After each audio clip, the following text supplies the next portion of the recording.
This marks the 24th anniversary of September 11th. In the chaos and in the utter destruction and madness, sheer madness of the day, it was Hatzoloh's finest hour. None of your business, Ushy. None of your business, Michael. It's the None of Your Business podcast, hosted by Michael and Ushy. Welcome back, everybody, to another amazing episode of the None of Your Business podcast. I'm your host, Michael Greenfield. Joined with me is our co-host, Ushy Schwartz. And we are here with a very special guest and a special episode. But before we get to that, thank you to all our subscribers, our listeners, all the comments. We're taking them seriously. We're loving the growth. We appreciate Prime Source production team. And, of course, our newest sponsor, Twillery, which has about 2 new stores now all around New York, I think in Lakewood and in the Five Towns, and they are making noise. So good luck to them on their endeavors, and we hope to see everybody with the Twillery suit and shirt soon. With us today is Chaskel Bennett. Chaskel, welcome to the program. Pleasure to be here. We appreciate having you here. Today is a very special day for us because normally we don't air the same episode like 2 days before, and we're going to do that this week because this marks the 24th anniversary of September 11th, and I was on a hunt to find someone that was a first responder, someone that I would be able to discuss the moments that happened and what led to the world that we have today. So much to cover, so much to talk about. We have a little thing that we like to call here, ChatGPT said what about you? So first, I will shut off my phone. I'm just curious when you're going to learn. By the way, this is Ellie Landau. We just got engaged last night. We have to say Mazel Tov. You can say Mazel Tov later. We're a little bit busy right now. You're saying I shouldn't pick up. I'm curious, 90 episodes in, 180 episodes. At what point are you going to turn your phone off? It's never on ringer. That's the funny thing. Never, before ever, I come here. Right. Never. It's never. No, my phone in general is not on ring. Only the last 40 times. Yeah. Only when I come in, I'm like, I want to bother Ushy, so I turn it on. We have this little thing we like to call ChatGPT said what. Have you ever ChatGPT'd yourself? Never. Not myself, no. Oh, okay. All right. You use it, though. You're familiar. I'm just learning how to use it. Chaskel Bennett doesn't just remember 9/11. He lived it, stood in the middle of the chaos, and turned crisis into leadership. That is the number one thing it starts off with. That's true. That's what it says. Yeah. You tell us. Does that make sense? That's what ChatGPT says? Yeah. Fascinating. Yeah, it says more. Hold on tight. Uh-oh. While most people talk about community, he's been quietly building them, brick by brick, policy by policy, family by family. I like this guy. What does that mean? Policy by policy. Are you like an insurance business or something? what does that mean? Allstate. You're in good hands. Politics, Ushy. Politics. Policies. Oh, okay. Yeah, listen, policy can very easily be family by family, policy by policy. I hear insurance. I don't know. Okay, it's a good marketing shtick, I guess, for insurance people. Florida real estate agents will tell you about palm trees. Chaskel will tell you about Torah, schools, shuls, and survival, the real blueprint behind the migration. Wow. That's going to be an interesting topic, by the way, because there's something happening potentially in New York, and it's something worthwhile of a conversation. I really want to get into it because I'm curious your thoughts. It's worthy of a podcast time all on its own. Really? Conversation. Absolutely. Yeah. And I want to get into that in a minute. He's the guy politicians call when they need advice and the guy parents call when they need answers. Wow, that's a lot of pressure. That's pretty amazing, actually. Don't tell my wife. Bottom line, Chaskel is living proof that leadership isn't just a title, it's a test, and he's been passing it for decades. Fascinating. Okay, I'm humbled and not sure I could add to that right now. I mean, listen, there's so much I want to start off with. Michael, could we talk a little bit about September 11th over here? Because I know that he has a lot of experience, from my understanding, right? It's my understanding he was there when this all went down. So I would love to hear a little bit about that. We all know somebody that will remember where they were when JFK was assassinated, right? Yes. I remember when O.J. Simpson's trial came to an end and he was acquitted. There's certain things that we remember in our life. What's that? The white Bronco. Exactly. But the one thing that stands out that I think that is far beyond all that, of course, we have October 7th, which doesn't compare to any of these things. But September 11th, I think also if you ask people, where were you that day? I don't think people remember where they were the day before. It's right. Because it's just such a blur to me. I'm curious, before we jump into September 11th, what was your life like before September 11th, September 10th, and before? I lived in Flatbush, living my daily life, going to work, building a business. I was a young guy. It's 24 years ago. So regular guy going to work every day. Hatzoloh member, trying to do some good things in my life, trying to give back, but certainly not as involved as I am, today. And again, it was September 11th was a beautiful. I still picture the beautiful day. It was primary day. I think so. I think it was primary, right? Is that possible? It's possible. Primary We day. have Stefan who will check. Yes, it was primary day. Yes, take us through that experience. So It it was a nice morning. I do remember It was actually Erev Rosh Hashanah, a couple of weeks before Rosh Hashanah, or maybe a week before Rosh Hashanah. Slichus, we were saying Slichus. That I do remember. So I was It was primary election day in New York primary, State. yes. Busy day. Yeah, but I remember Freddie Ferrer versus Mike Bloomberg. I think Bloomberg had that in the bag. Sorry, Coleman. Coleman used to work for Freddie. Joke about it now. It's 24 years later. Hard to wrap your head around it. So I've talked about this publicly many times. I've been asked. I've spoken to crowds literally everywhere in the world on this topic. Our grandparents, their defining day of their lives, if they were in America or for the world, was Pearl Harbor. The day that the United States of America was sucked into World War II officially. For our parents, I believe a defining moment, so I've heard, was the day that President Kennedy was assassinated. Again, a defining moment. For our generation, unless someone has a better day, which I would challenge, for us, a defining moment was September 11th for so many reasons. So we can go into my personal experience, or we can go into why that is. It's up to you guys. I'd love to hear your personal experience first. Just take us to where you were that morning. I davened Slichus. I davened in Rabbi Sherer Shul on Nostrand Avenue for many years. Baruch Hashem, 30 years. Second minyan. I have Daf Yomi before the minyan. We said Slichus. The day ran late because it was Slichus. During those days, I used to learn with my father, Mishnah Brura, in the car. My office was in Williamsburg, my warehouse. Again, I was building a business, and I would drive down Flatbush Avenue and get to Williamsburg every day, same way. That morning, because it was Slichus, a friend of mine, his name is Yossi Yerowitz, Zechron Levracha, he subsequently passed away, asked for a ride. He worked not far from me, and I would drop him off sometimes, invariably at his little place.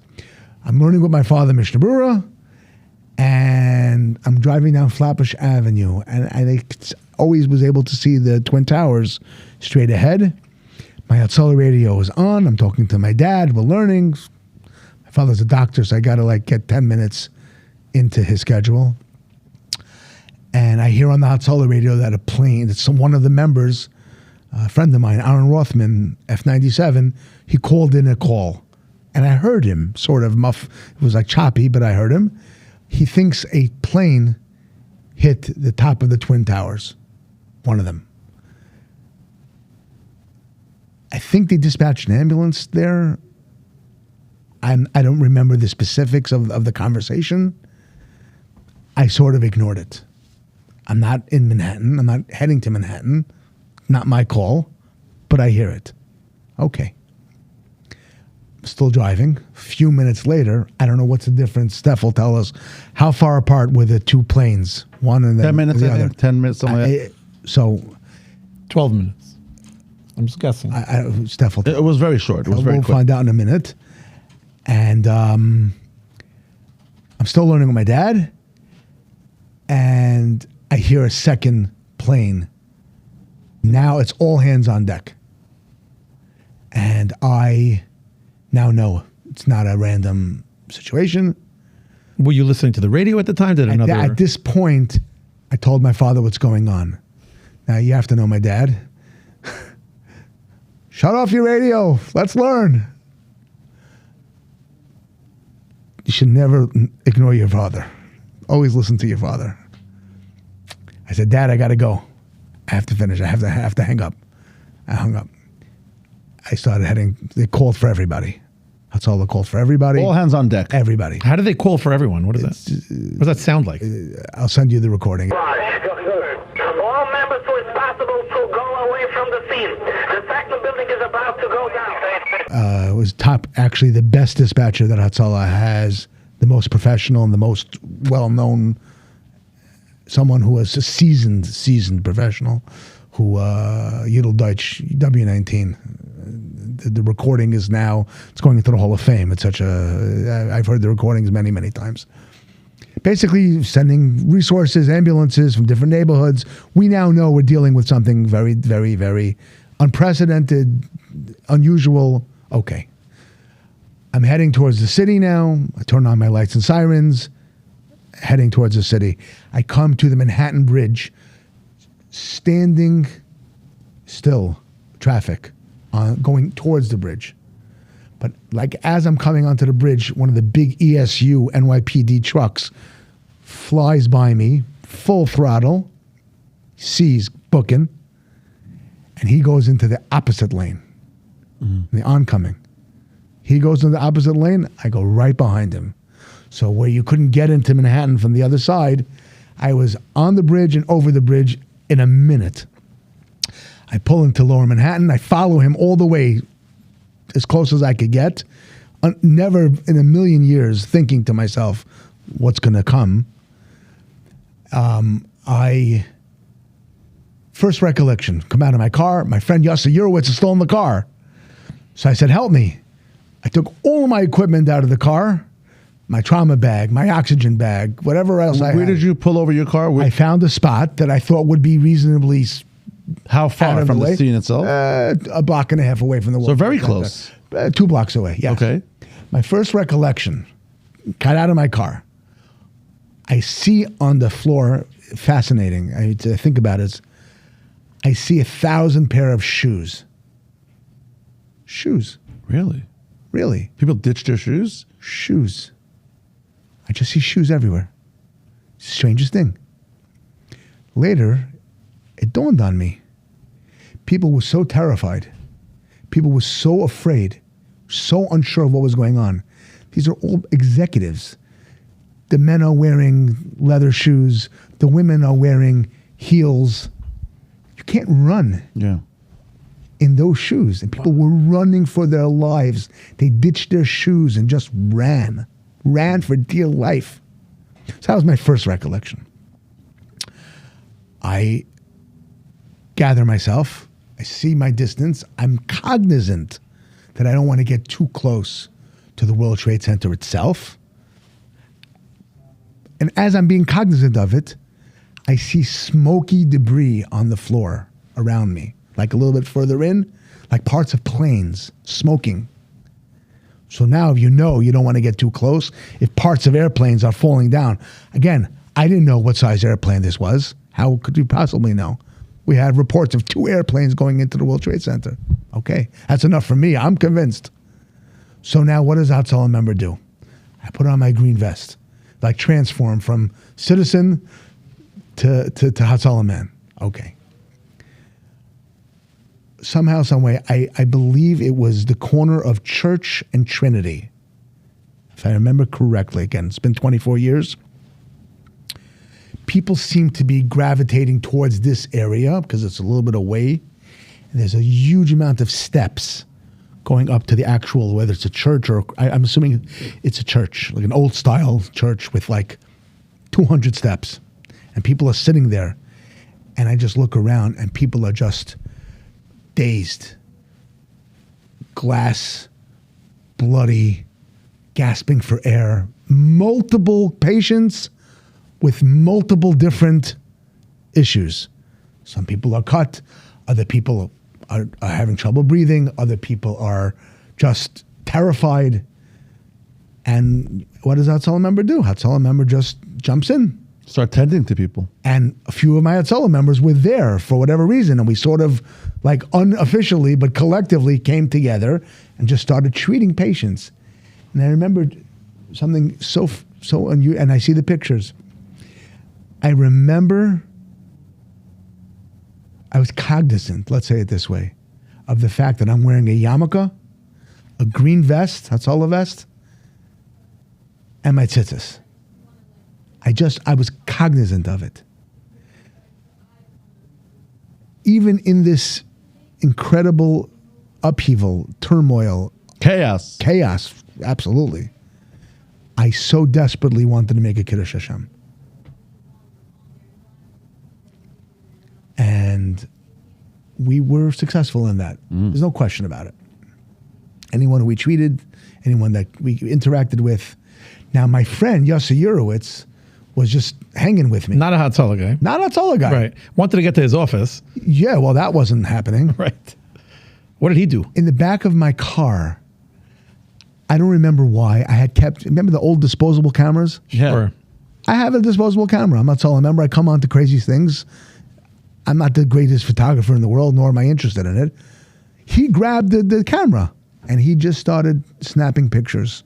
Wow. And some of the pictures that are today well-known pictures of 9/11, burning building, us treating these patients, is pictures of this day, of this moment. Otherwise, it'd be just in my memory, in my mind. He actually took pictures of. Okay. We moved from this area to a different area. The cops moved us off of the steps for whatever reason, and we moved to Broadway, right around the corner, and we moved to we created a triage area where ambulances were starting to come down Broadway towards downtown, and we set up in front of a bunch of stores. It was Broadway, corner John Street, and we were treating patients. And there are pictures of this. Literally, people were bringing, cops were bringing us people. Again, all these, you have to remember, the World Trade Center has thousands of people who work in the towers and surrounding buildings. Thousands. Wall Street area, World Trade Center area. You're talking about tens of thousands of people just working in this area. So they don't know where to go. They're flipping out. And we, again, started to treat patients. We heard from the police, from some of the law enforcement, that the Pentagon was hit. We heard that another plane was coming. We heard a lot of different misinformation. So basically to warn us, this is an ongoing, Stay vigilant. this is an ongoing situation. What's now may not be in what's going to be. 5 or 10 minutes into this entire situation, I heard a whoosh. To me, it sounded like an incoming plane, like a plane is landing on our head. I had no idea what it was, but something was happening. This was a subway train coming into a station, 1,000 of them at one time. Yeah. That's how loud it was. Terrifying whoosh. Subsequently, let's keep going.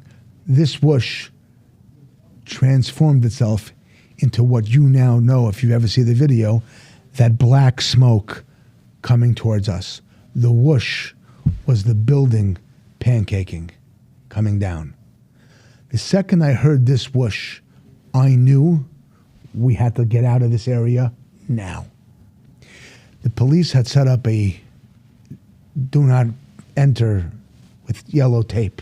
This caution tape, like crime scene. They made a barricade, yeah. You know, they barricaded us in so we could work and not. Yeah. I had my Hatzoloh radio on my belt. I turned, I heard this whoosh, saw the smoke, started to run. My Hatzoloh radio got caught on the tape. And I can't get out. I'm stuck. But I'm a pretty strong guy. So I give a huge, like nothing's gonna hold me back. I'm running for my life. And I run, and my Hatzoloh radio flips off my belt. This is relevant for later in this conversation. And I lose it, and I keep running. I'm running, smoke is chasing me. At the very last second, I run up John Street, number 11 John Street. I still remember the address.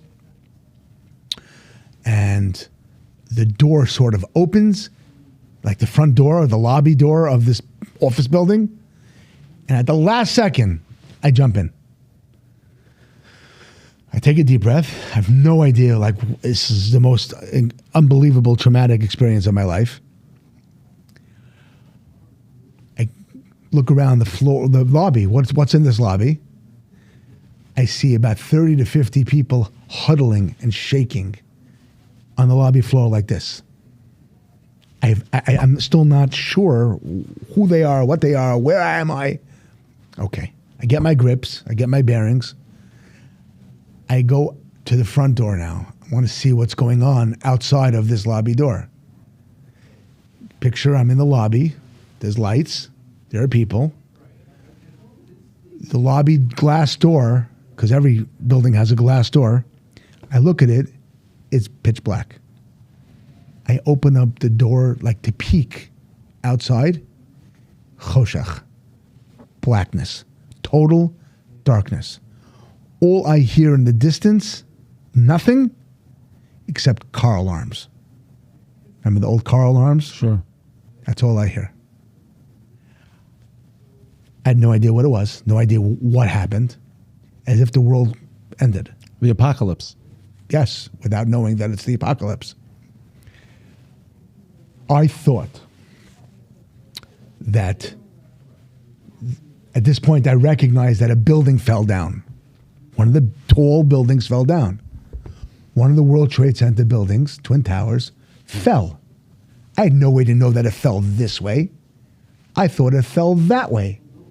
Why wouldn't I? Mm-hmm. The building was actually created to go down this way, not this way. I thought that the building that I'm in, the building fell right on top, and the only reason why we weren't crushed was because it fell on top of the building that we're in, because everything around me is black. I look up, and I say the following words. I say, Hashem, I'm in trouble.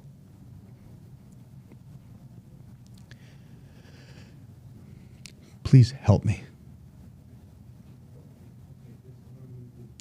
I go back deeper into the lobby. You have to remember, I'm no longer Joe Citizen, regular guy. I'm Hatzoloh man. People are depending on you. I'm wearing a green vest, as if the green vest prepares me to know what to do. And they're all looking at me.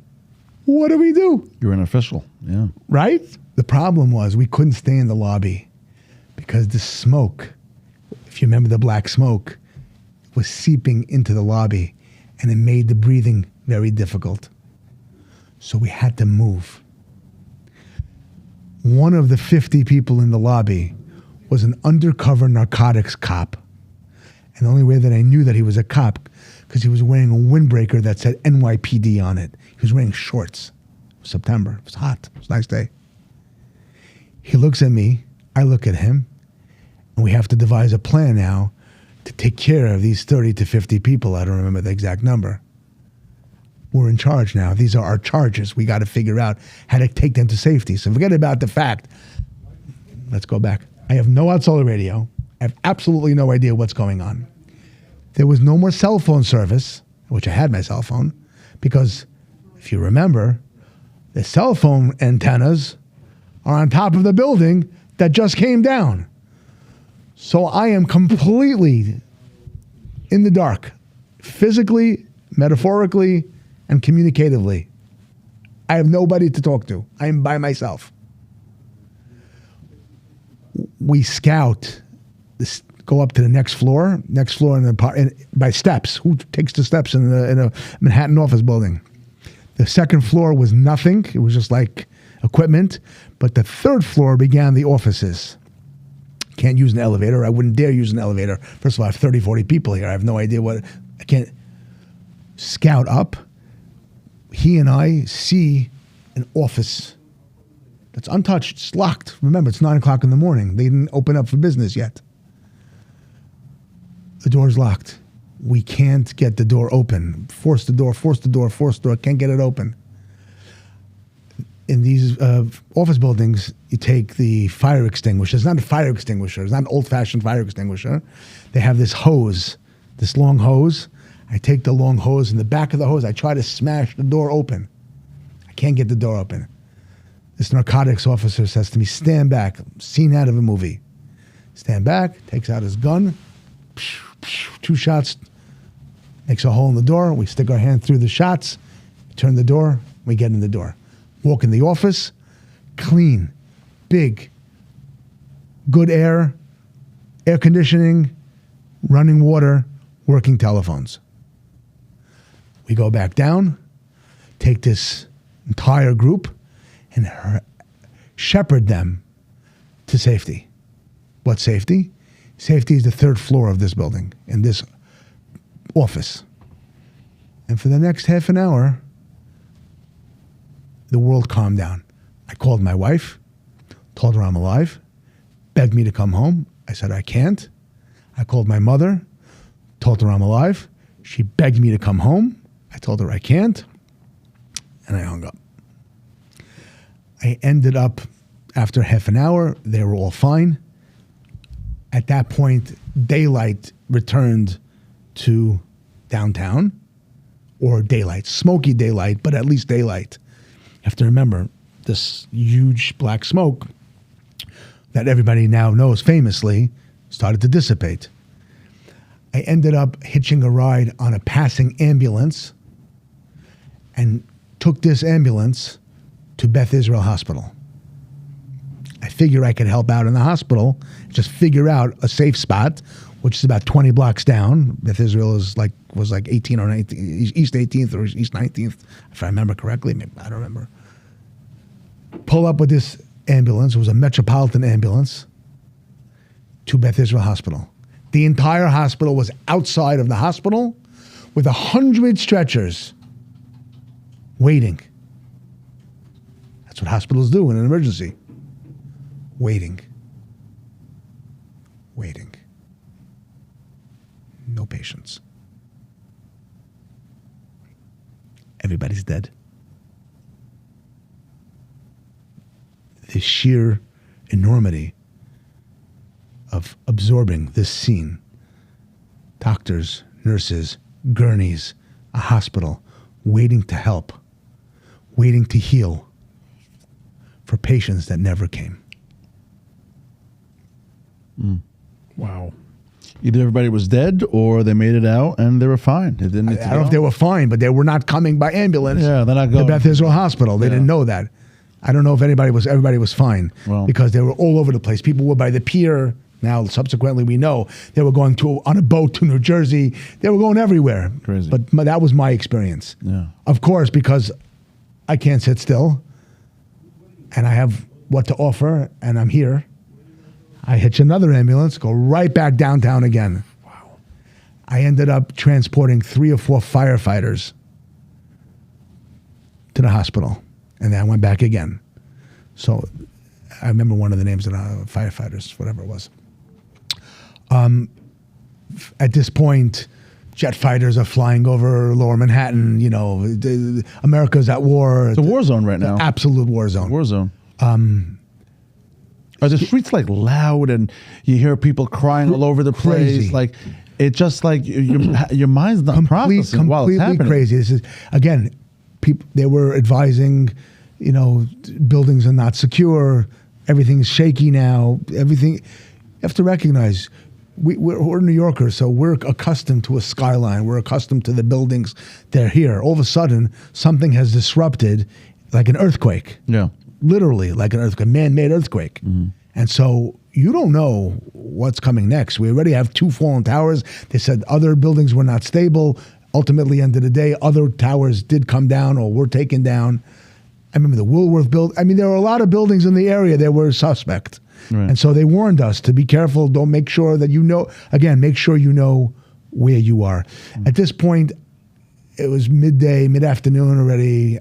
I was exhausted. I did as much as I could do that day. I also was cognizant of the fact that the air was not clean. Yeah, you can't be. I remember that the air was not clean. This plays a role years later with 9/11 disease, with 9/11 respiratory disease. I was cognizant of it that day. And I wondered to myself, wow, this air is really not clean. Just one more thought. I ended up getting back home. I lost touch with Yossi Yurowitz. I did not know if he was alive or dead. He didn't know if I was alive or dead. It was pretty frightening. At a certain point, he made it out, and he came to my house. I didn't see him. I was probably in the shower. He dropped off the one out of the 2 bags that he had been charged with. He dropped it off, looked at my wife, and said, "Here." He told me not to lose it. Turned around and went home. I never went back. And I did not go back to the area for a couple of years. I couldn't.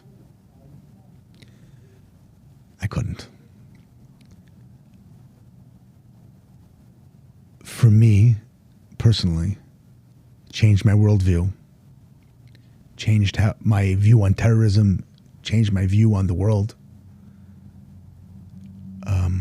impacted me in a significant way. Thunder scared me for a long time. Low-flying planes terrified me for a long time. 2 weeks later, there was a plane crash in Bell Harbor. Look it up, Steph. Which all the Hatzoloh members ran to this plane crash. I did not. And it had a very significant impact on me in a mental way. Didn't change how I looked, how I operated, but it changed me. It's not just where were you the day before. Who were you the day before? And who were you after? So for every single younger American who doesn't think that 9/11 has anything to do with them and it's a blurb in history, I have some news for you. Every single time you fly on an airplane and you got to take off your belt and you have to take the liquids out of your bag and you get randomly searched, and the whole exercise, and I travel a lot, I fly a lot, and this entire TSA, what we know today, exercise of waiting online, going through security and blah, blah, blah, they can thank the perpetrators of 9/11 because that didn't exist in the United States of America before 9/11. That's first of all. Second of all, America was at war for 20 years in Afghanistan and Iraq. And the outgrowth, it's the politics, I don't want to get into it. But America was at war, and we lost tens of thousands of soldiers in Afghanistan and Iraq because of 9/11. Let's be honest about that.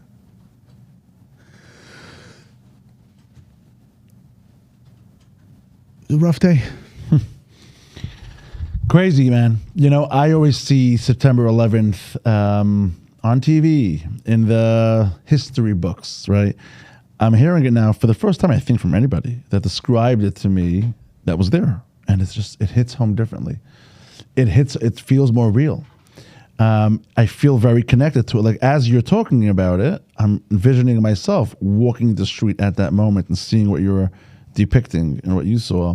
It's surreal. And it's not that long ago. I know 25 years sounds like a long time, but it feels like it was yesterday. I remember exactly where I was in September 11th. I remember exactly the moment and who told me what was going on. I remember it all. But there are thousands of people that share your experience. Sure.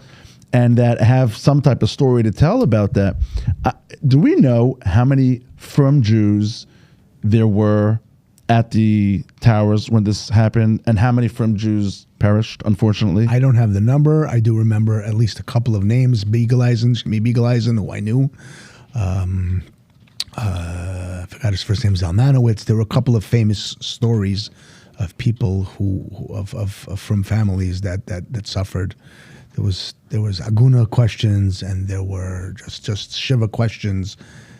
But it wasn't like hundreds, right? I don't think it was hundreds, but definitely we were impacted in a significant way. And I would be remiss if I would not say that in the chaos and in the utter destruction and madness sheer madness of the day, it was Hatzoloh's finest hour. Absolutely our finest hour.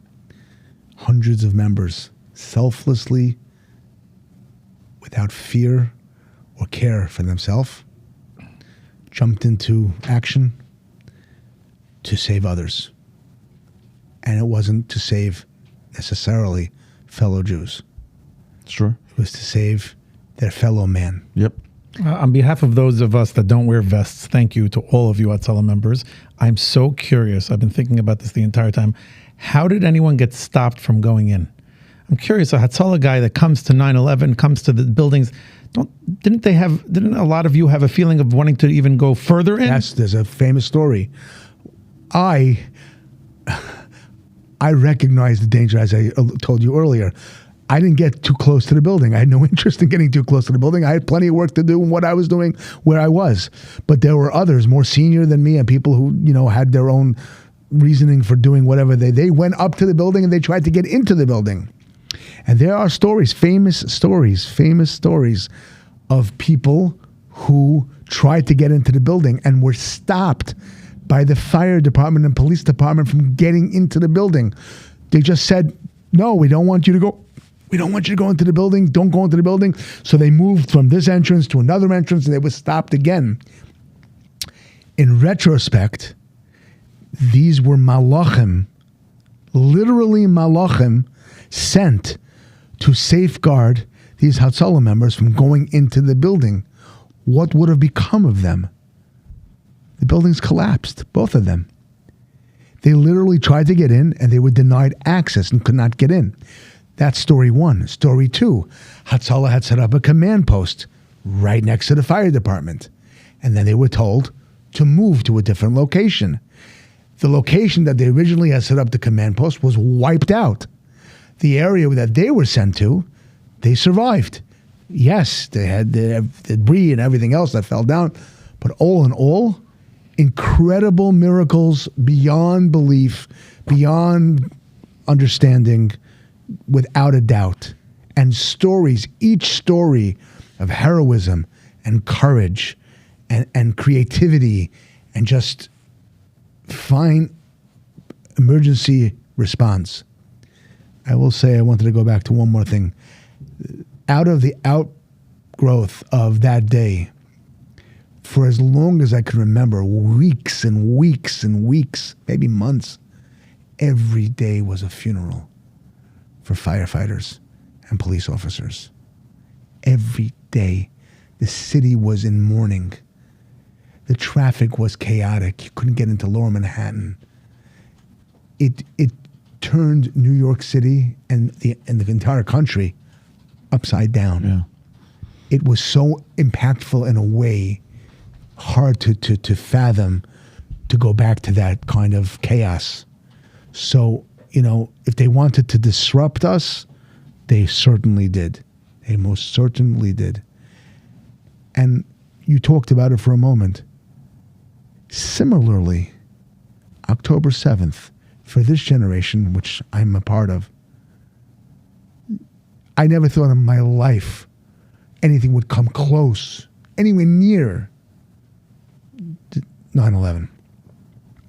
But I can't possibly fathom that there isn't one person who's a thinking person, old or young, who doesn't recognize that for our time and our generation and the world that we currently live in, October 7th is right up there with days that will never be forgotten, times in our life that will never be forgotten. This very second, as you and I sit here to record this podcast, whenever it's going to be replayed, we know what just transpired this morning in Qatar, okay?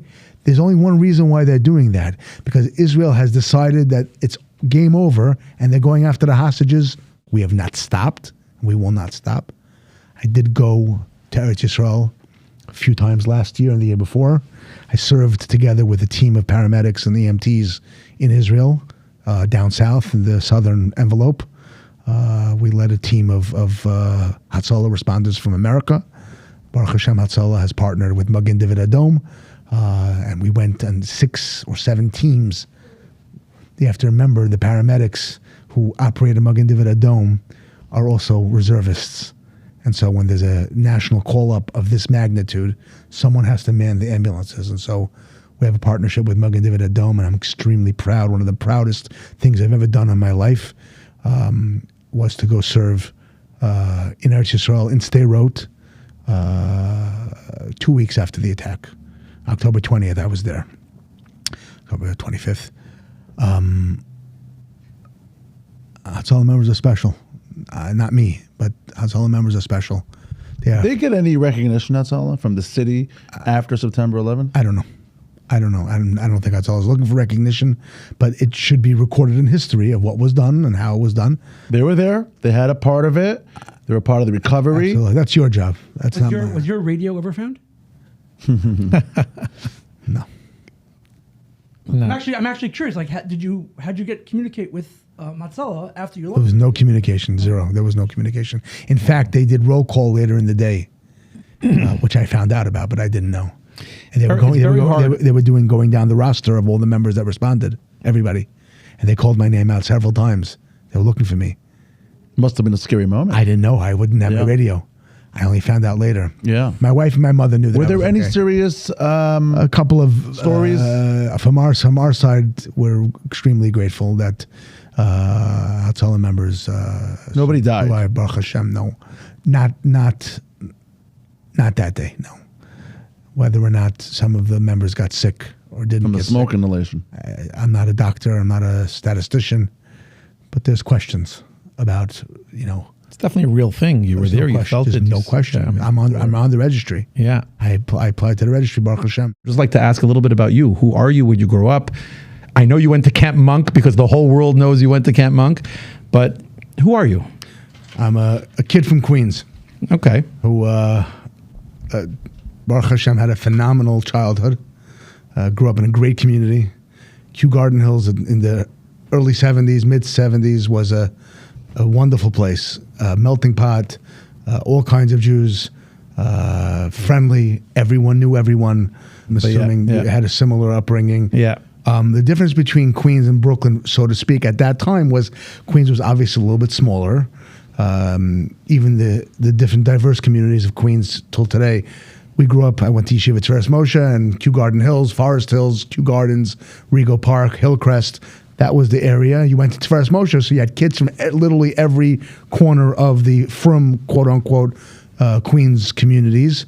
And so my grandparents lived one set in Kew Gardens, another set lived in Forest Hills, and I lived in Kew Garden Hills.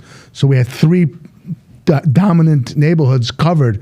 So today, and 50 years later, from my childhood, we're family. I've left Queens. My family's still there. My eye is still on Queens. I care deeply about the community. It's growing. It's changing.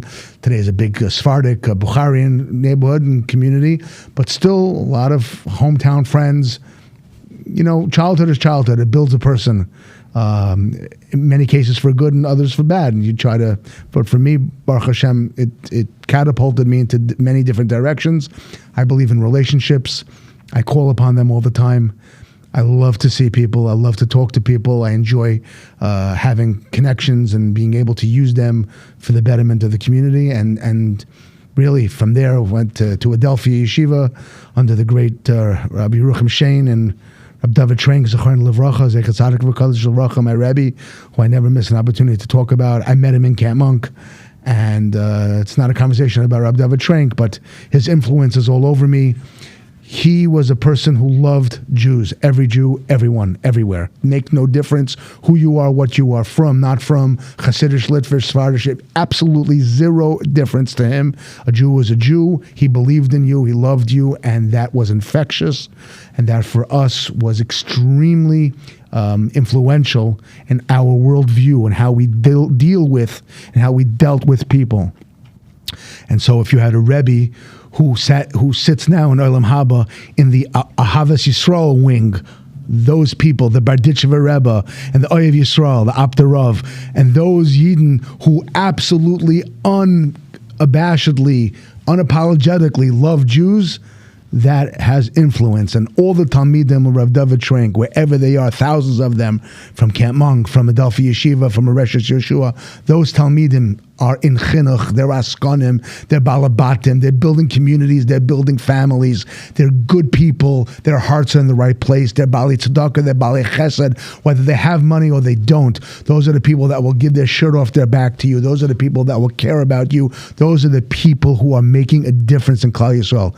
Having a great Rebbe in your life, and even having more than one, but even having one is impactful. And anybody who sits in this chair and is making a difference in Klal Yisrael, I can guarantee you that somebody in their life was an influence that pushed them in a certain direction. A parent, a Rebbe, a friend, a mentor, a big brother, a big sister, whoever. Someone was a mentor to that person and pushed them to be great, or they could be great. I've written about my Rebbe many times. He was the greatest flight instructor in history. He made us all believe that we could fly. Wow. Wow. I'm sure missing out on life, by the way. I didn't have that. I know. Perhaps one of the better openings we've had from any guest, first of all. Definitely. Just asking you to tell us a little bit about yourself. You gave me a nice little flavor about who you are and your passions, your energy, just tremendous.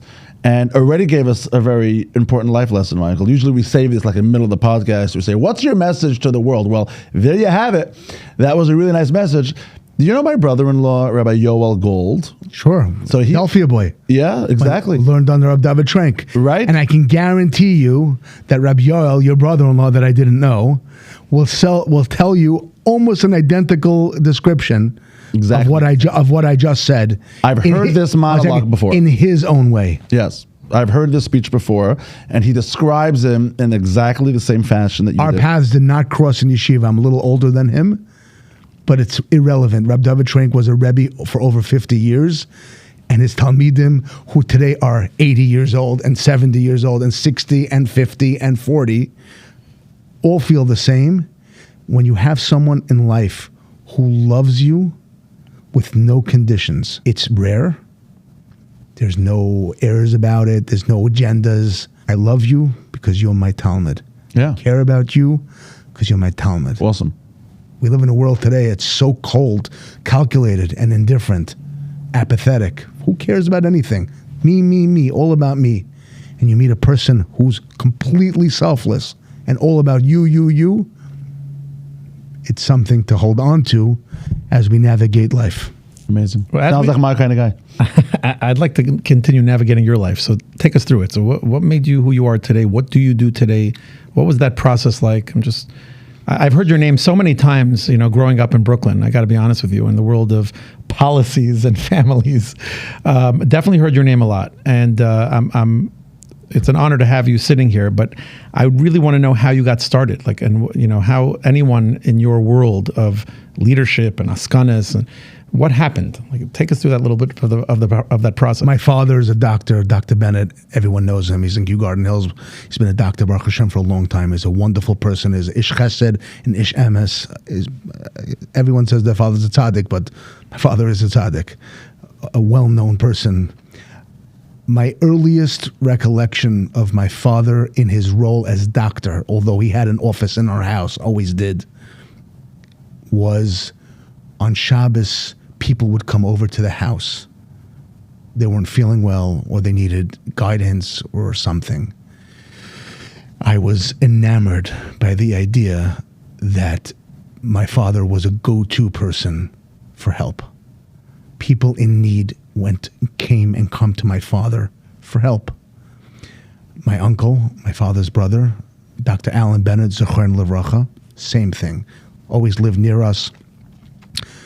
The Bennett family, but particularly the Bennett boys, doctor, and doctor, they became doctors for the real reason of becoming a doctor. They actually wanted to help people. They both became oncologists in the 1970s, where cancer was ravaging, still is, but Baruch Hashem, today there's treatments. In those days, the treatments that we have today were not yet there. So they became hematologists, oncologists, blood specialists and oncologists. These were dealing with the most severe crises that were affecting everyone, most particularly Jews. And so they joined the medical field. I don't think medicine was going to be my calling. I couldn't probably get through medical school. I just didn't have the Sitzfleisch. Today we would maybe call it other 4-letter words, ADH, some, I don't know, whatever. I'm not self-diagnosing. That's because you have ADHD. You couldn't finish. But I have 2 brothers who are doctors. Yeah. My siblings are driven. We're all driven people. And so for me personally, the idea of being the go-to person and being someone who could help and make a difference, to live life and just, live your life, it's wonderful. Raising a family is amazing. It's a task. It's an avodah. To raise a healthy family today in the world that we're living in with good, well-rounded children in itself is an enormous accomplishment. And anyone who's watching this and anyone who's living their life and doing well and trying to just navigate making a living, raising your children, having a healthy shalom bayis, and doing well in your life, kol hakavod, because a lot of people aren't, and people are struggling. And so for that alone, that's enough. But for us, that we have to make a difference. And we were raised, whether it was in the milk or, but my parents raised us to care. We care. It was in your DNA. I guess. Yeah. Because if you look at all my siblings, each one in their own way, I mean... What business did you go into? I went into janitorial supply business. Nobody ever asks me what business I'm in. It's an amazing question. My brother-in-law, who runs my company for me from Eretz Yisrael, from Efrat, my wife's brother, would yell at me and say to me, "Tell them what you do. I sell garbage bags and cleaning supplies to real estate management." Good luck to the real estate industry in New York. It's a completely different conversation. Let's get into that. That's the conversation I actually want to hear about. Really the moving of the neighborhoods. We're on the cusp of a major election in New York City, and well, I think we get what's happening. Right. So the real estate industry is in the crosshairs. What happens? What's that shift like? It's a major shift in both in demographics and both in the feeling of fear, yeshivas and. Can you break it down for me, yes, if you don't mind? Because I hear a lot about this. New York. There's a lot to fear of what might happen, but just... Look, I'm not a fear-mongerer. I don't like to be a fear-mongerer. Yeah. I have a very active Twitter, or they call it X today, I really try not to be a fear-mongerer. I hate it, and usually it doesn't age well. This is going to happen, that's going to happen, and then 3 months or 6 months or a year from now, it doesn't happen. You look like a fool. I mean, you're not a Navi, but at the same time, reality is reality, and you have to be realistic and honest. So there's a difference between being a fearmongerer and a truth-sayer. And today, being a truth-sayer is not such a popular thing. People are afraid of the truth. So right now, we're dealing with an election that's potentially has the potential to change New York City as we know it. This community that we currently enjoy, our lives in New York City that we currently enjoy, to a great degree changed under the Rudy Giuliani administration. Before that administration, people will remember there was a feeling that the streets were not safe.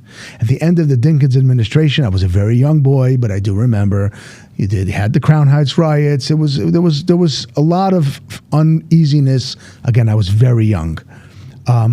But at the beginning of the Giuliani administration, I got married very young. I was living in Flatbush, and there was this 100% commitment to safety, security, quality of life. Yeah. And if you know anything about the Giuliani administration, they introduced what they call broken windows policing, which basically is you deal with this. This was a Bill Bratton invention.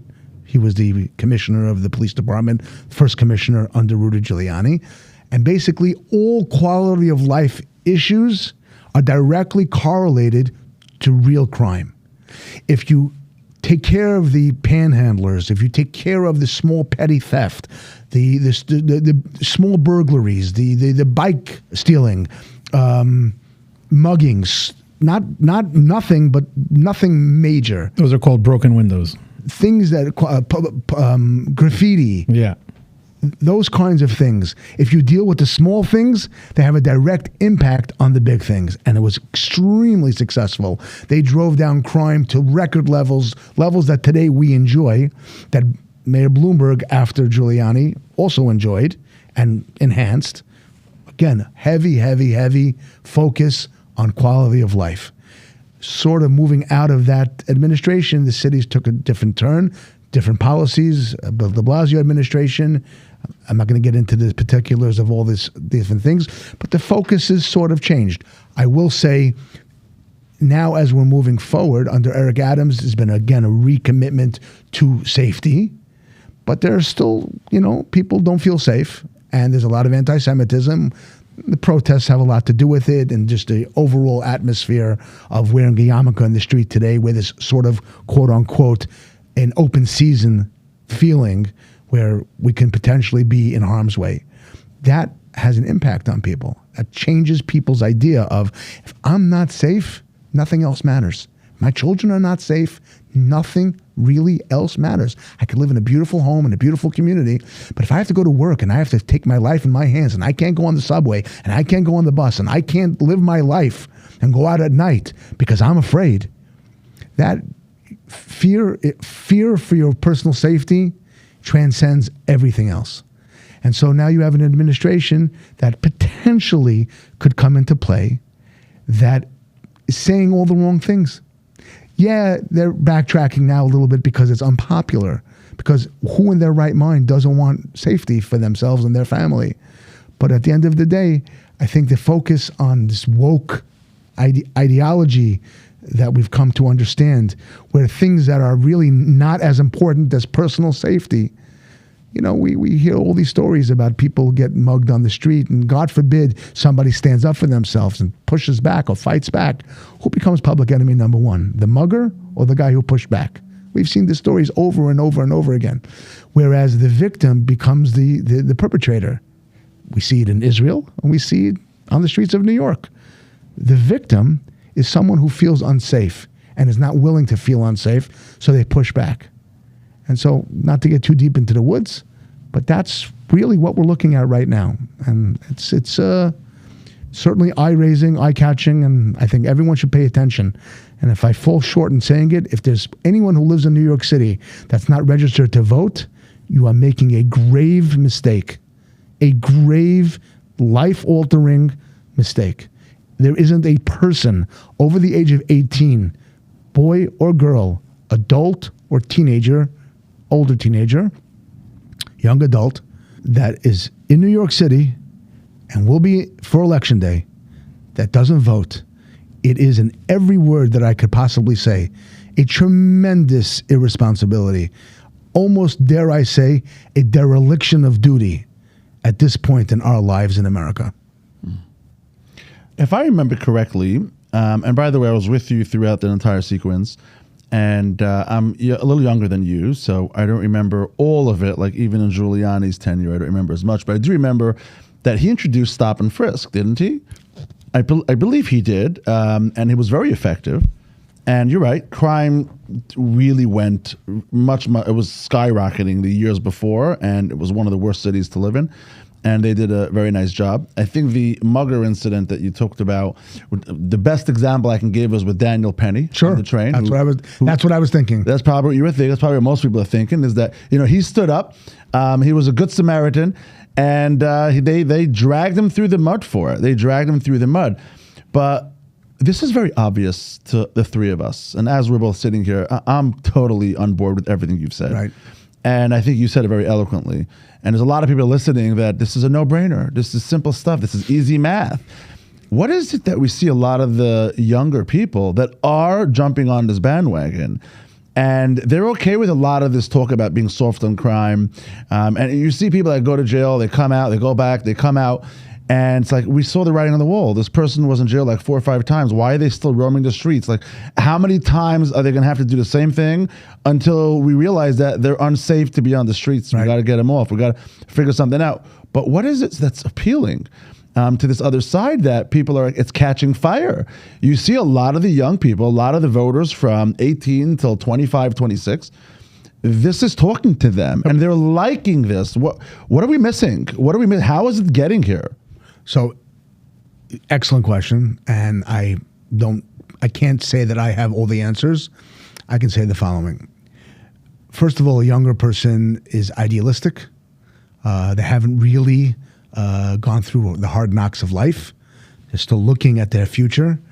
And to them, someone who's speaking about issues that matter to them, equity, affordability, fairness, to them that resonates. They don't see necessarily the bigger picture in terms of, well, how are you going to get all that? The details. If you notice, the details aren't being discussed. It's broad statements. We're going to make this more affordable. We're going to make that more affordable. Everybody's going to be able to live in New York, and everybody's going to be able to have a place to live. Eric Adams is a good guy. He's a good mayor. Every one of those issues means something to him. Bill de Blasio, whether or not I agree with his politics, was a decent person and certainly wanted affordability and certainly wanted safe streets, as did Mayor Bloomberg, as did Giuliani, as did David Dinkins, and everyone behind them and everyone in front of them. But when you're speaking to young people and they're not pushing you on the facts, on the actual policies themselves, you're just talking in broad strokes and you're inspiring them and you're talking their language. He's a great communicator, Mamdani. He's an excellent communicator. I can vehemently disagree with almost everything he says, but you have to admit he's an articulate communicator. Like Obama. And when you're an articulate communicator, sometimes you can get away with fudging the facts, with ignoring them, sidestepping them. And so the young people who are listening to all of this, he's speaking their language. He's certainly testing all of these, things he's saying. He has smart advisors and people who are out there who understand the world that we're living in. I'm going to tell you something that is obvious to anyone who's paying attention. The Israeli-Palestinian issue that is currently dominating every day across the world. Israel is not winning the hearts and minds of the next generation. We know this, okay? We are exceedingly pro-Israel in every possible way. We know who the victim is. We know who the perpetrators are. You don't have to be a rocket scientist to recognize that it's 700 plus days and you have hostages still sitting in Gaza. Okay, let's get past the obvious. But to the young folks, the young kids, they're not understanding the context of this fight. They see Israel bombing Gaza, and they see Israel bombing Qatar, which is happening in real time, and they see Israel as the aggressor. The bully. And that's how the media is casting Israel.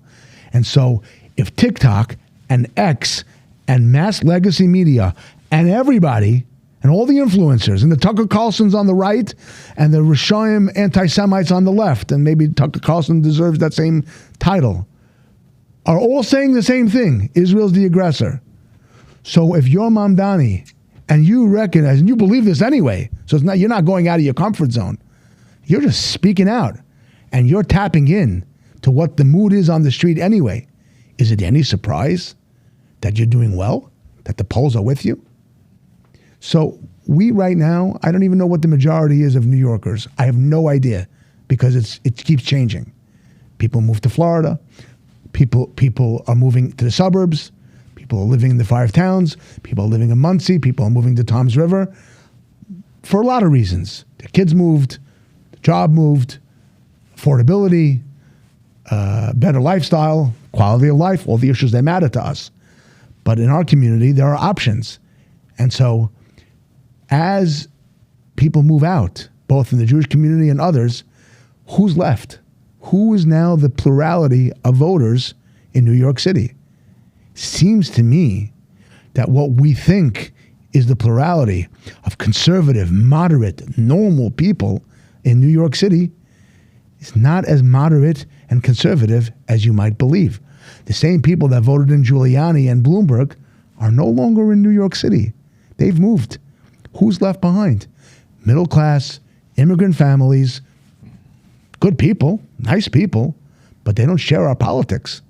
As far as they're concerned, good schools, affordability, housing, major issues for them.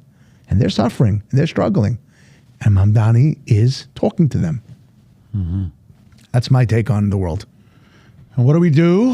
How do we approach this? Vote. Well, like you said, I don't think that we're the majority in there is voting. Hypothetically, we vote, it doesn't work, then what? I'm not a Navi. Not a Navi. I'm just asking you. Then what? I think people have to make decisions that are good for themselves and their families. I'm certainly not going to be the one to tell people to move out. That's not my place to do. Right, but I'm saying, what else can you do if you're not moving in? We have to strengthen our communities. We have to make sure that our elected representatives represent our views. Yeah. You have to vote. I don't want to be self-defeatist here in any which what way. But we currently have, with all of what's going on right now, we have 6 religious, I think the number is 6, in the New York State Assembly.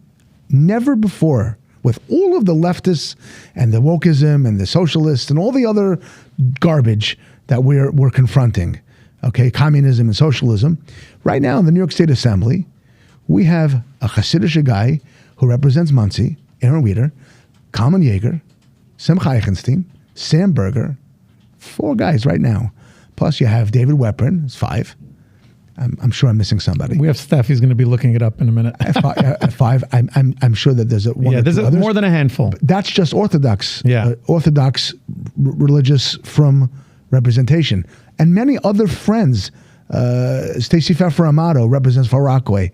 I mean, she's Jewish and she's very supportive of us, and several others who are very like-minded. So you have 6 or 7 or 8, maybe 10 even, who are really strong supporters, which we haven't had in the New York State Assembly in maybe ever. So why is that? How is that? You have Ari Brown on the other side and on the Republican side, but that's in the State Assembly. So you can question how effective a Republican is in the State Assembly with a supermajority of Democrats.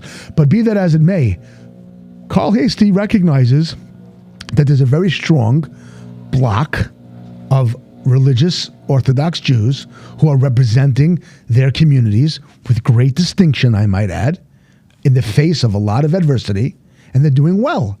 And so how did we get those guys? How did we get these electeds to be in the State Assembly? We voted. We voted them in. Yeah. And other neighborhoods in other parts of New York City that have strong religious and moderate voices should make it their business to come out election day. I don't want to say we're going to lose the mayoral election, but the polls look pretty dismal right now. We're far out. That doesn't stop an iota of the importance answering your question. We're not going to give up. City council races, state senate races, assembly races, congressional races. What's more important today than having representatives in Congress who are standing up and fighting for what we believe in? They're either fighting with us or they're fighting for us. It's one or the other. Yeah. Either they're pro-Israel or they're against. You better make sure that your member of Congress knows how you feel. Because right now, specifically on the Democratic side, we need those moderate voices. The Richie Torreses, the Josh Gottheimers, this Brad Schneider. There's a number. Richie Torres is very vocal. Grace Meng. In support of Israel. Absolutely. He's been a staunch advocate of the Jews and the religious Jews, and he's been great. And he's a really hardcore Democrat. He's an absolute He's an progressive. anti-Trumper, No question about it. And that's okay. But he's moral. He has moral clarity, and he sees really right from wrong. Richie Torres is the perfect example. You don't have to. I don't agree with Richie Torres on a lot of his politics. I just don't. Correct. But I'm able to look past my disagreements with Richie Torres and appreciate his incredible, outspoken support and defense, not only of Israel, but of the Jewish people here in New York. And so, yeah, I know he's not going to vote for certain things that are important to me. He can't and he won't. And that's okay. We're allowed to disagree. We cannot allow ourselves to become so isolated in our politics that if someone doesn't agree with me 100% of the time, he's no good to me. Yeah. Because we are going to find ourselves one day with no friends and no allies. Okay? There's no question where the Jewish community stands and who they stand with. But we live in New York City. We live in New York State. So if you live in New York State, recognize it's a blue state. There is a supermajority in the Assembly of Democrats. There's a supermajority of Democrats in the state Senate. There's a supermajority of Democrats in the city council. The mayor's a Democrat. The governor's a Democrat. Both senators are Democrats. There's one Republican in the New York City delegation right now out of 12 or 13 seats of congressional members that are sent to Congress. Only one. She represents Staten Island. Stefanik? Not Stefanik. Stefanik's upstate. Oh. I forgot her name for a We're talking moment. about New York City. New York City delegation. We'll get back to her. I forgot her name for a moment. Stefan will look it up. And you were right. There were 6, by the way, Orthodox Jews in terms of representatives. You're very passionate about this. And I'm passionate about it because I believe in it. I've experienced it. yes. It's not financial for me. I Baruch Hashem, I'm in a position in my life, I don't take any money from anyone for anything. Hashem provides my parnasa in my business, and I've never taken money from my askanis from anyone for anything. You know, when I meet people that I haven't seen in a while at a wedding or at an event, I usually say to them, so how was your week? That's how I open up my question when I ask people, how was your week? Anybody say anything good? It's always an interesting answer, you know. But, you know, then if I really want to get into it, what do you do during the day is, you know, how I politely ask somebody. So I'm curious, what would you answer if I asked you, forget about how your week was. What is your daily life like? Are you advocating? Like, what are you officially? When does somebody call you? Like, when does your phone ring? No day or night in the work we do. But what is it? First of all, I'm a Hatzoloh member. If you had a business card, what would it say on it? Firefighter, chief firefighter. I put out fires. Okay. Right. We're problem solvers. Right. And you're on Hatzoloh, of course. That's still active? Big part of my life. Still active, yeah. In Florida. Wow. Okay. Yeah. You live in Florida? Part-time. So you're one of those people that moved out and headed out to Florida? I'm still in New York. So you have both residency here and there? I'm back and forth every week. Steph, did you find it? Nicole Maliatakis. Maliatakis. That's the sole Republican. Okay, I'm sorry, Nicole. I apologize. I'm on a podcast. So what is it exactly that you do? I know you said you had... That's what I'm asking. I'm still curious. What is your, Yeah.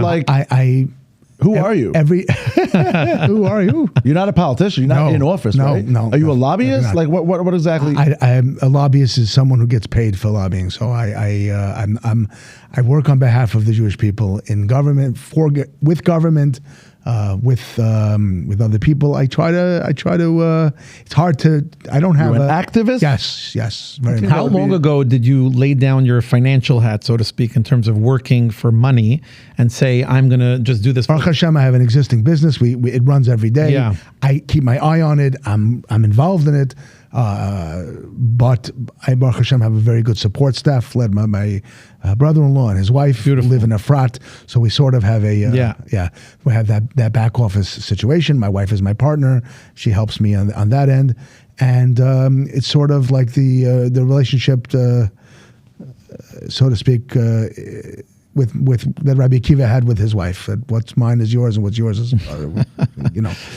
I'm saying, but you're saying over a decade you're doing this type of work, like Probably more now. At this point, yeah. So- So Hashem, I'm able to multitask. what is your favorite thing to do in all the work that you're doing? People ask me what's my favorite place to be in. Okay. I say All right. wherever I am at that moment. Okay, that's an answer to a question I didn't ask. What's your favorite thing to do in general, though, when it comes to helping Accomplish. people? Let me ask it differently. What is an area of expertise that you can say unequivocally, when someone calls you and you say, I got this, right? As opposed to sending them to somebody else. Right. No, you missed it. Your question was great up until the end. please, you can Because edit my question. No, your last line is the answer. I believe my greatest attribute is knowing who to call. Sure. Okay. I'm a great dispatcher. Got it. That's it. You're the 411 for 911. I for whatever weird or odd reason, I hear a problem, I think about it, and I believe that I know or know someone who could help that person with the problem. I love that. I really love that answer. And because my expertise is just self-driven. just say your cell phone number out loud if you don't. No, okay. You're like hesitating for a second. Maybe I should. If anyone needs anything, they can call us. We'll call you. Now they know. Now we know somebody who knows somebody, right? Right. You're dealing with a lot of challenges, right? Can you give me some categories of challenges that people are calling you for? The religious people are under tremendous pressure.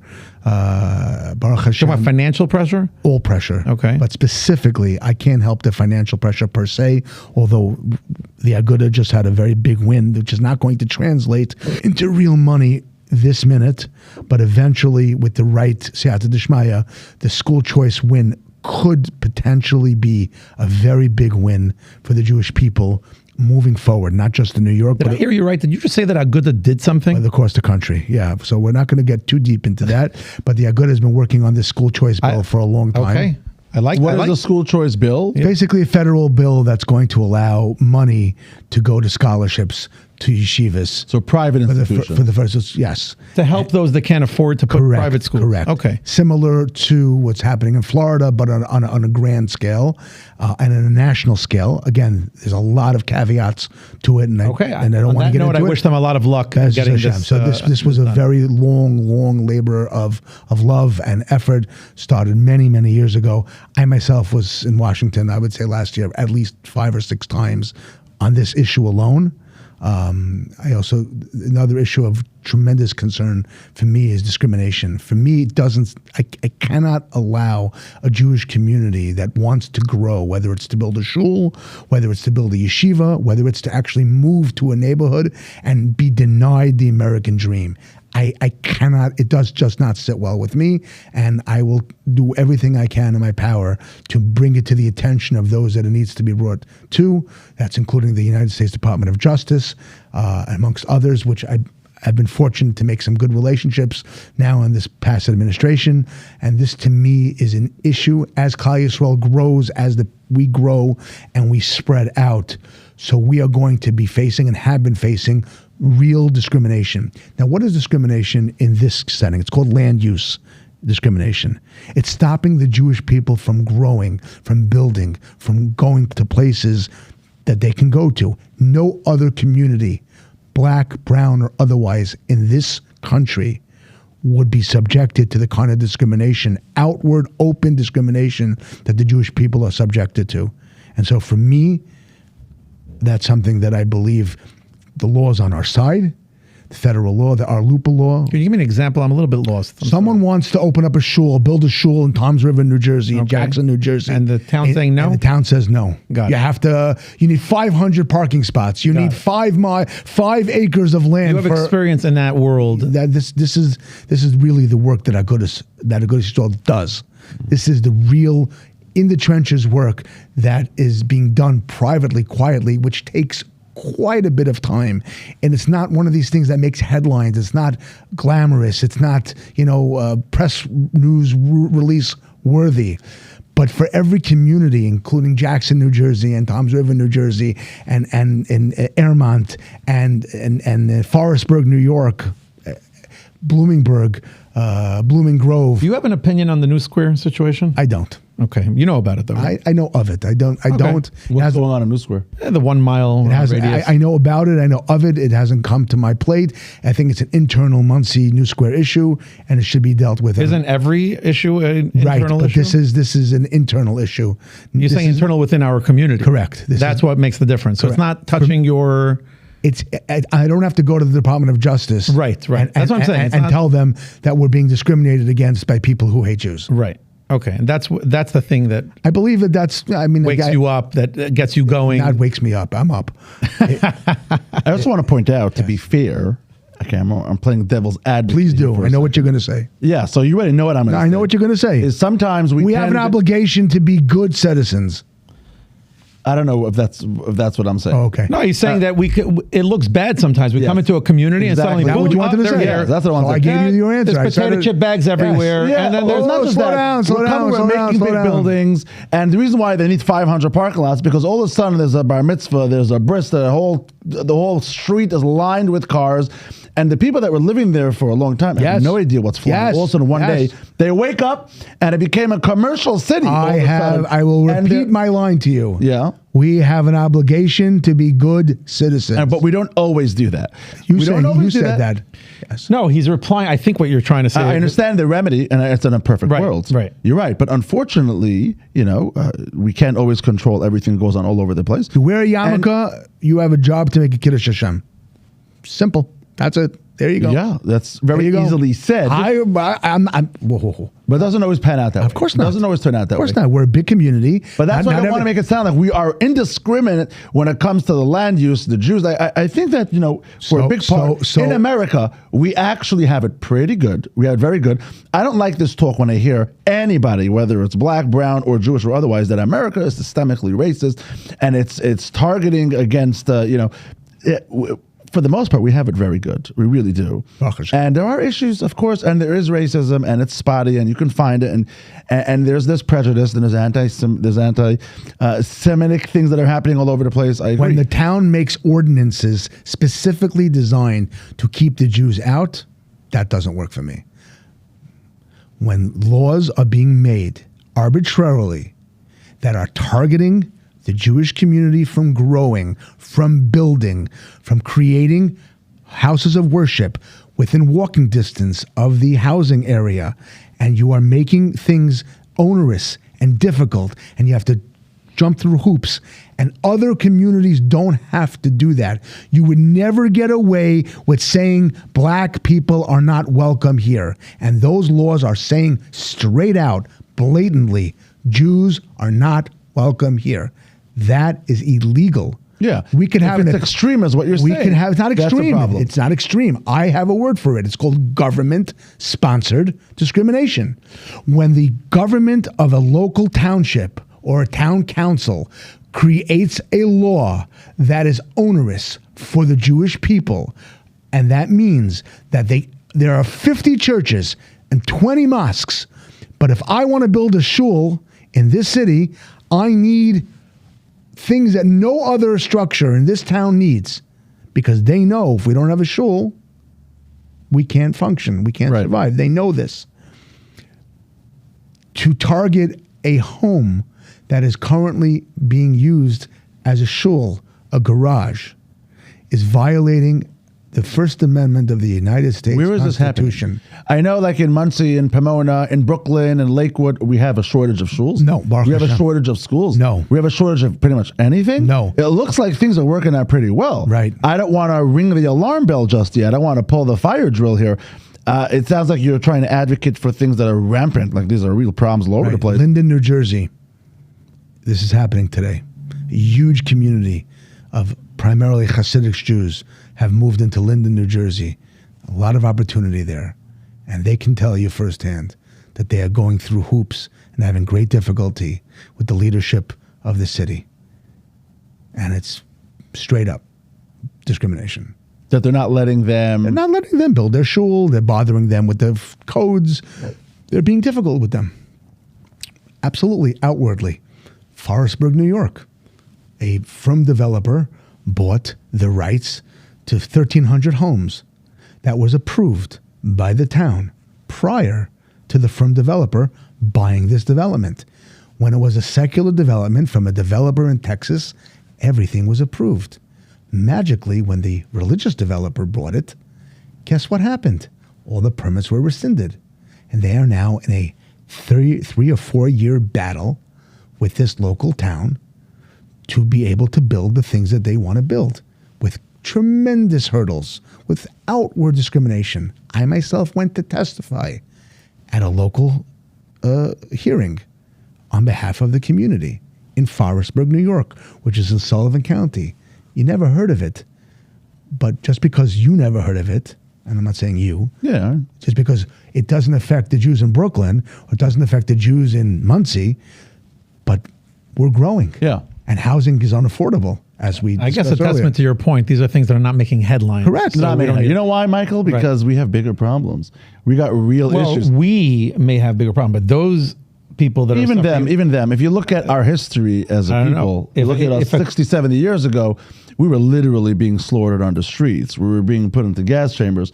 I don't want to make the comparison, but I'm saying it sounds like, I don't know, like I just get the sense, like maybe I'm a little dense for saying this and don't jump down my throat.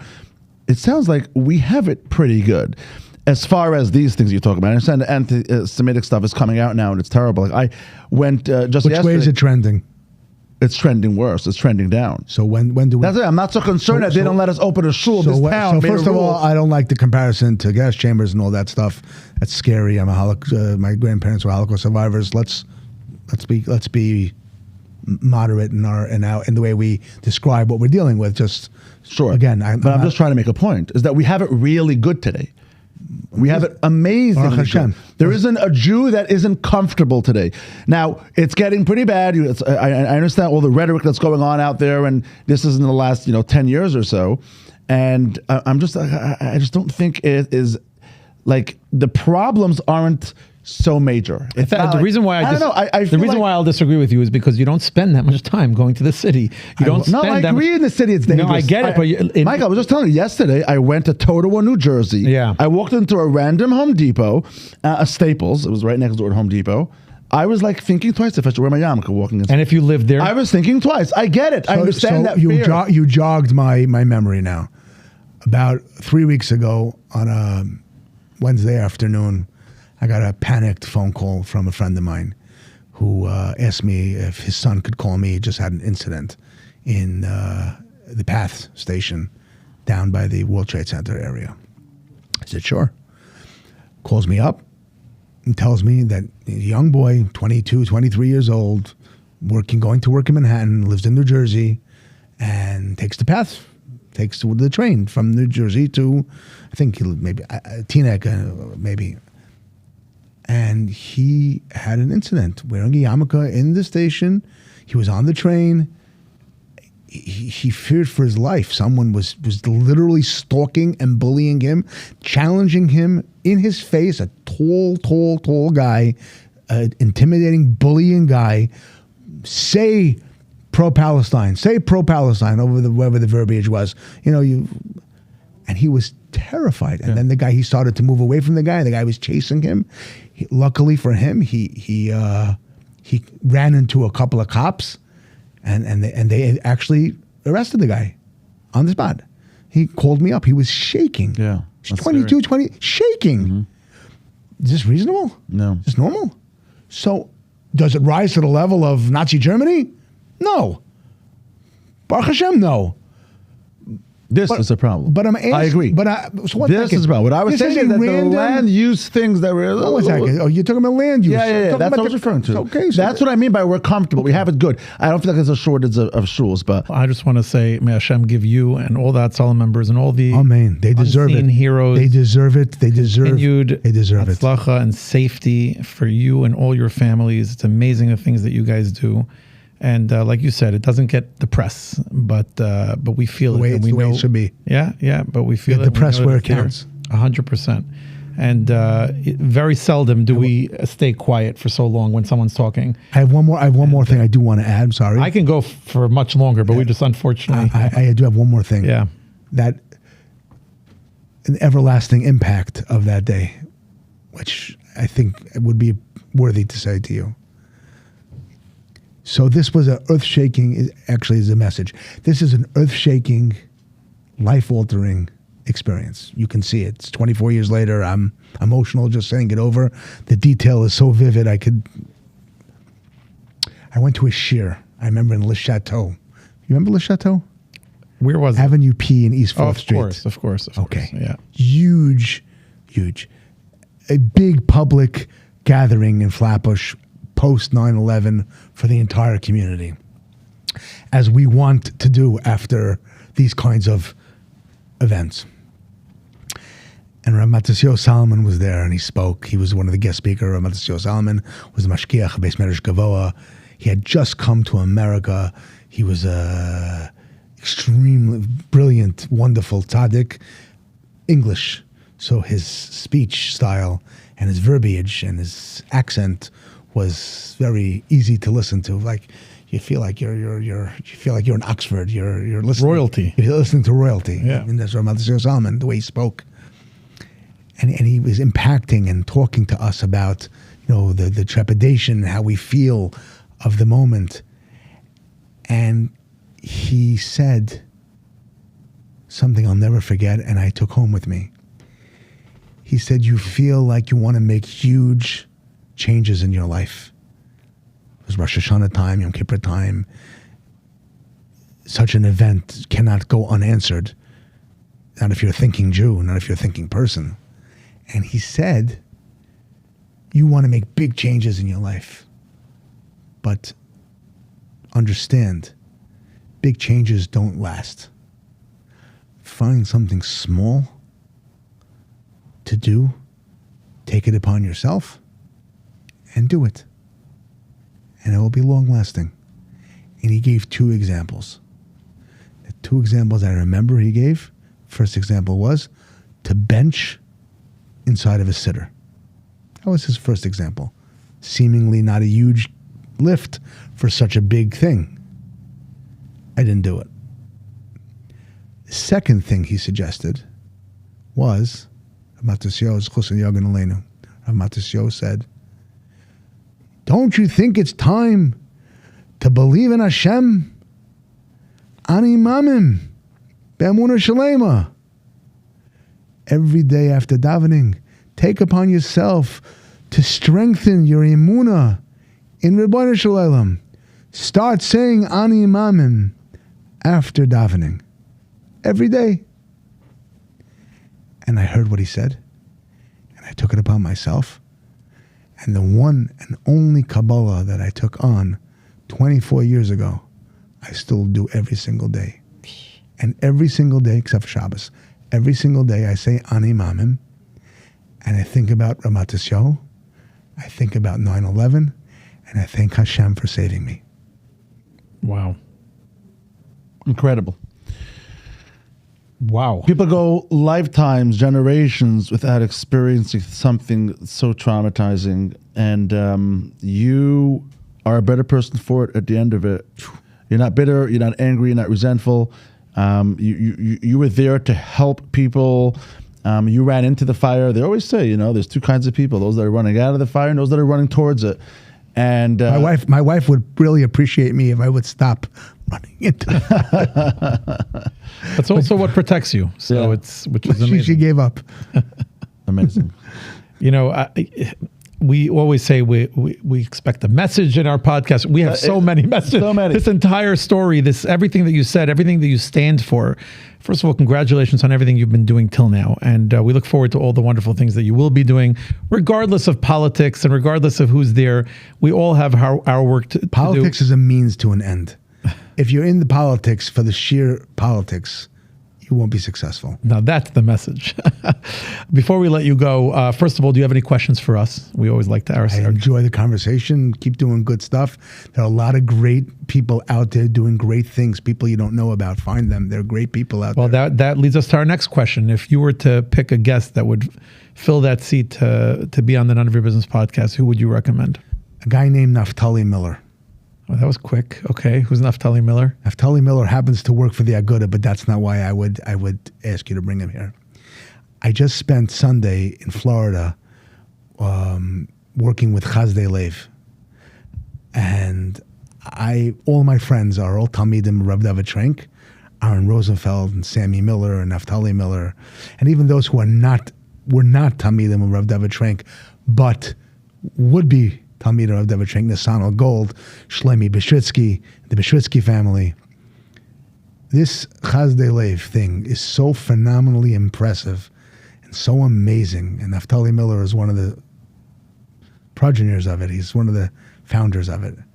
Basically, they took the idea of thanking our Rabbeim and our Moros to a new level, a level of not tzedakah, a level of hakaras hatov. And there's a fine line between making someone a nebuch and making someone a hero. And they have done it successfully. Wow. They are supporting and putting our Rabbeim and our Moros, who are responsible for molding our generation and the next generation, the next Chaskel Bennett, and the next podcasters, and the next tzaddikim and askanim and special people. Who do you think is creating them and molding them? It's our Rabbeim. They're the ones who own the minds of our children, for good or for bad. Yeah. So they should be heralded, the good ones. They should be treasured, the good ones. Huh. And this Chazdei Lev is such an unbelievable thing, what they've done. They're in every major city now. You got to see this. A bunch of yeshiva guys created the most sophisticated holiday distribution in the world. They do it I twice. was there for the They do it twice a year. The Muncie distribution, the first one we ever had.